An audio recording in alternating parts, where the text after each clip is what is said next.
नमस्कार दोस्तों, स्वागत है आप लोग का एक बार फिर से द आईआर शो में। तो दोस्तों, इस समय यूएसए और जो वेस्टर्न एलाइज़ हैं उसके वो एक ही काम पे लगे हुए हैं कि किस तरीके से रशिया को इतना परेशान किया जाए कि वो बातचीत की टेबल पे आ जाए और यूएसए और जो वेस्टर्न देश चाह रहे हैं उनकी बातों को, उनकी शर्तों को मान ले।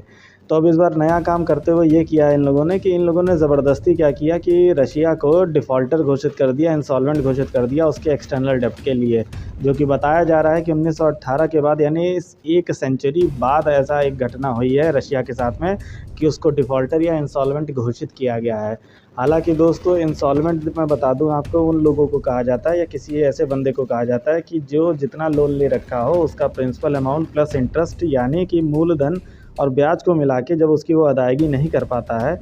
उसकी कैपेसिटी नहीं रह जाती है उस लोन को चुकाने की, तो उसी को इंसॉल्वेंट घोषित कर दिया जाता है। तो यहाँ पे रशिया ने ये कहा है कि भाई देखिए, ऐसी कोई स्थिति हमारे साथ है ही नहीं, हम चुकाना चाहते हैं, आप हमें चुकाने दे नहीं रहे हैं और हमें ज़बरदस्ती का इंसॉल्वेंट घोषित किया जा रहा है। रशिया ने के जो वित्त मंत्री हैं उन्होंने ये कहा कि रशिया के ऊपर इस समय वर्तमान में अगर ओवरऑल डेब्ट जो देखा जाए वो $40 बिलियन ऐसे, और तकरीबन उसका आधा मिला के $60 बिलियन यानी कि करीबन $60 बिलियन जो है उनके ऊपर एक्सटर्नल डेब्ट है। लेकिन कोई ऐसा बहुत बड़ा डेब्ट नहीं है, क्योंकि इससे ज़्यादा का जो फॉरेक्स रिज़र्व है रशिया का वो अमेरिका से लेके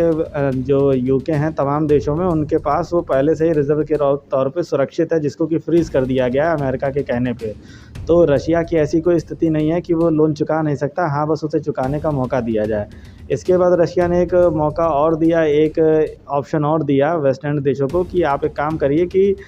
आप जो है हमसे रूबल में पेमेंट ले लीजिए, हम अपना जो है पेमेंट है रूबल में कर देंगे, क्योंकि देखिए $100 मिलियन इंटरेस्ट पेमेंट कोई बहुत बड़ी रकम नहीं होती है। और जिस तरीके से रशियन इकॉनमी अभी भी चल रही है तो उसके लिए कोई बहुत बड़ी चीज़ नहीं, ना उसका तेल बिकना बंद हुआ है, ना उसका गेहूँ बिकना बंद हुआ है, सारी चीज़ें हो रही हैं, बस ये है कि चोरी छुपे हो रही हैं, ये सब आप लोग जान ही रहे हैं। तो अब इन सब चीज़ों के बाद जो है अब लेकिन वेस्ट और जो यूएसए हैं, जो उनका ऑफ़र था रशिया का कि अब आप हमसे रूबल में पेमेंट ले लीजिए, तो रूबल में पेमेंट भी नहीं देने दे रहे हैं। यानी डॉलर में सैंक्शंस लगा ही रखा है, रूबल के पेमेंट पे सैंक्शंस लगा ही दिया, तो ज़ाहिर-सी बात है कि रशिया उस लोन को चुकाएगा तो कैसे चुकाएगा। तो अब यहाँ पे देखिए, मुझे जो समझ में आता है वो ये है कि यूक्रेन में जिस तरीके से रशिया अभी भी डटा हुआ है और वो एक-एक हिस्से को जो ईस्ट का है उसको जैसे-जैसे कब्ज़ा करता जा रहा है, तो कहीं न कहीं रशिया को वहाँ ना हरा पाने की वजह से ये वेस्ट देश और स्पेशली रूप से कहा जाए तो यूएसए की ये अपनी एक चिढ़ है, जिसकी वजह से उसको वो कम से कम कागज़ पे हारता हुआ दिखाना चाहते हैं कि कम से कम कहीं तो रशिया जो है वो हार रहा है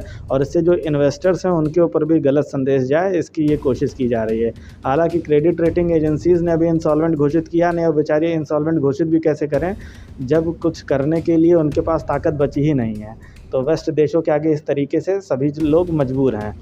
तो अब यहाँ पे लेकिन देखिए, रशिया का कोई बहुत ज़्यादा नुकसान होने वाला नहीं, क्योंकि जितने भी इन्वेस्टर वो जानते हैं कि आज नहीं तो कल ये युद्ध ख़त्म होने ही वाला है, और चाहे 1 साल में ख़त्म हो या 6 महीने में, जैसे ही युद्ध ख़त्म होगा रशिया के साथ तमाम ये देश अपने संबंध सामान्य कर लेंगे। तो उनका जो इन्वेस्टमेंट है वो कहीं से भी खतरे में नहीं है। बाकी दोस्तों, आप लोग की क्या राय है इस विषय पे? आप लोग अपनी जो राय है वो कमेंट बॉक्स में शेयर करिए। वीडियो अच्छा लगा हो दोस्तों तो प्लीज़ लाइक करें, शेयर करें। जिन्होंने सब्सक्राइब ना किया हो प्लीज़ सब्सक्राइब करें।